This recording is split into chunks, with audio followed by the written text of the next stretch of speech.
Entitled good-for-nothing niece thinks she deserves more than my son. I told her I'd never love her like I love him. When I, 43, was 18 and when my sister, 47, was 22 at the time I had my nephew, let's call him Luke, with her then boyfriend, now husband. My sister and her husband didn't have any interest in Luke when he was born, so I took the role of taking care of him.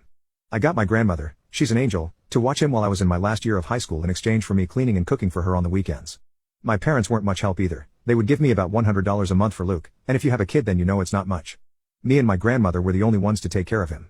A year after I graduated from high school I was kicked out with my nephew because my parents, sister, and her husband didn't want to deal with us anymore. My sister said she wished she never gave birth to him. I immediately went to my grandmother and we went to a family law attorney and I got custody of him, and my sister and her husband signed their rights to me. I lived with my grandmother, and when I went to community college and my part-time job she watched my son, Luke. It was a lot of work, especially when my grandmother passed away when my son was 6.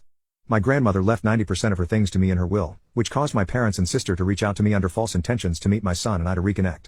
That didn't last long and I told them they could either act right or never see us again.